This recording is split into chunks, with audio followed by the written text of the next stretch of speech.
Here's a word that I'm going to drop on y'all. Understand this. Your attitude will compromise the altitude of your career.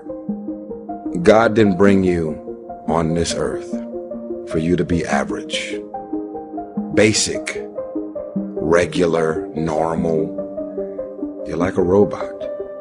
What is everybody thinking? That's what I'm going to think. What is everybody wearing? That's what I'm going to wear. What is everybody driving? That's what I'm going to drive. What does everybody want to do when they grow up? That's what I'm going to do when I grow up. You're like a robot. Monkey see, monkey do. You don't innovate, you duplicate. You're a replica. I might as well put you in an assembly line and let you be a carbon copy of everything and everybody that's out there. You have not recognized your individuality.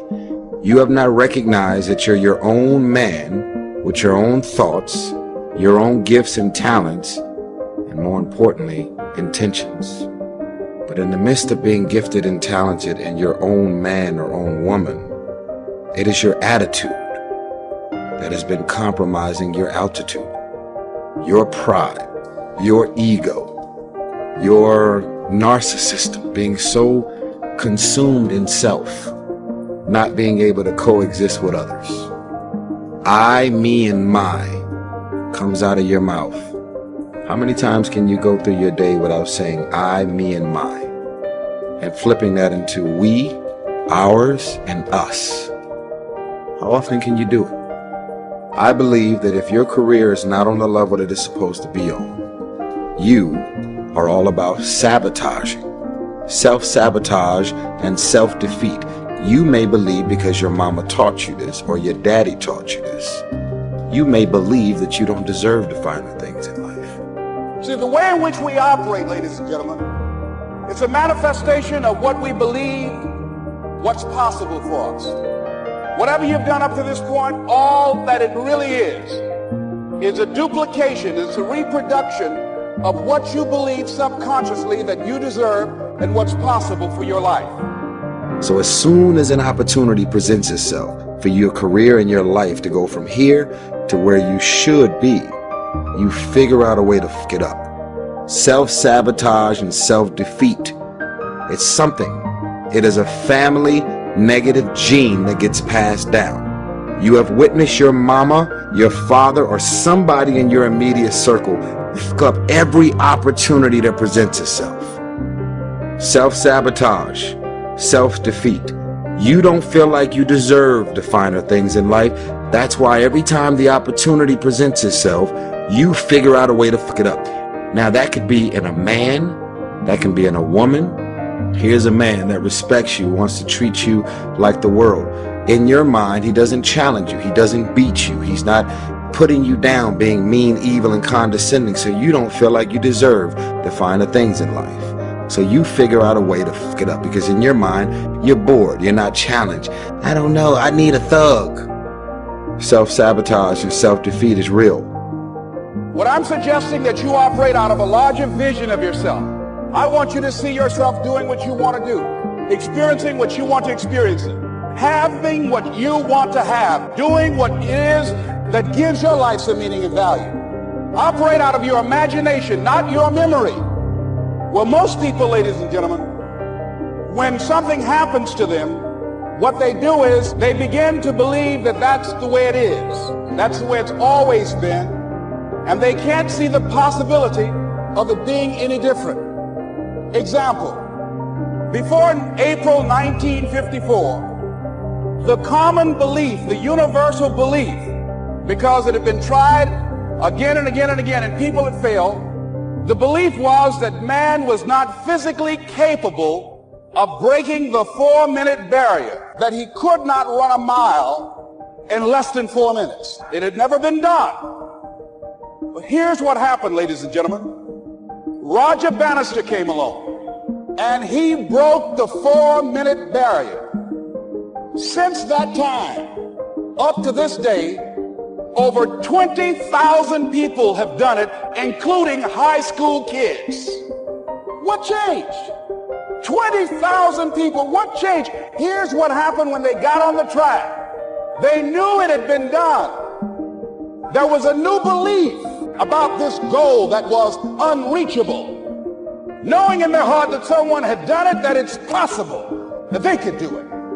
And I'm saying that if you know anybody that had some goal, some dream, something they wanted to do, and they did it, then I'm saying that you know in your heart that if someone has done it, then you can do it. It's possible.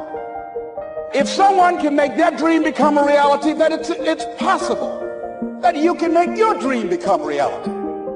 And so as you begin to look at where you want to go, beginning to embrace that, it's possible. I'm blessed and highly favored. I've got a lot going for me. I got some good stuff in me. I like my life. I like the things that are going on in my life. I'm not going to sabotage it. I love flying. I'm not a duck. I'm not average. I'm an eagle.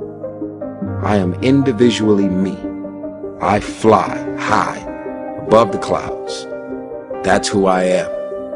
And it's possible that I can bring my greatness out here in the universe. I can write my own book. I can have my own business. I can take the trip and travel around the world. It's possible. I can bounce back from adversity and reinvent my life. It's possible. Regardless of where I am, the things can get better for me. Do you want to fly or do you want to remain average? Being attractive and fly and swagged out is not going to get you everywhere in life. It can only get you so far.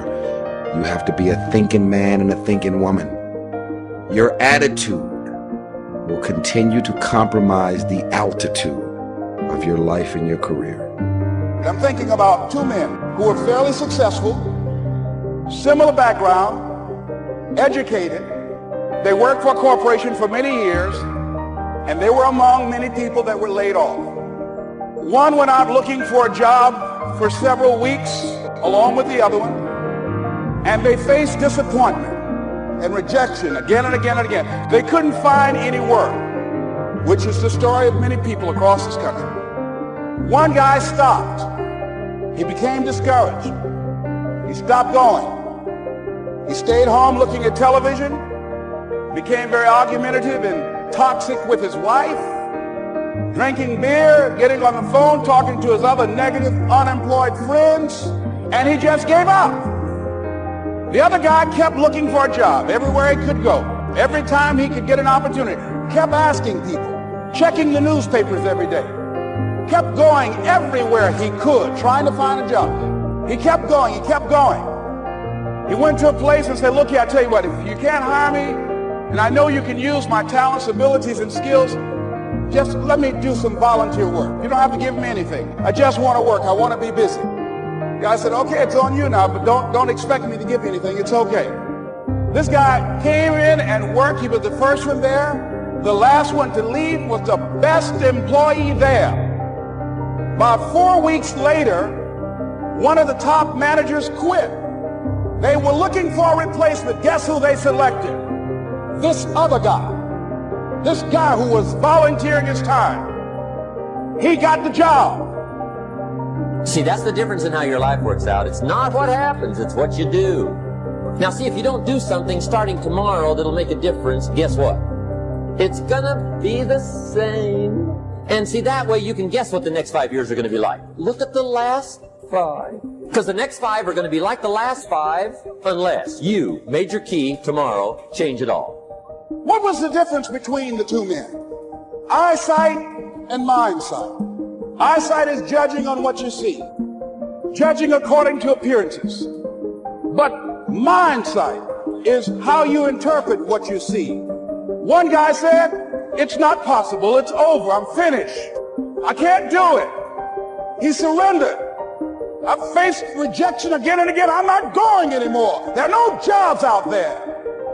But this other guy, he felt that in spite of the no's and rejections, in spite of how bad the economy is, in spite of what the newspapers are saying, that it's possible that somebody somewhere will give me a job.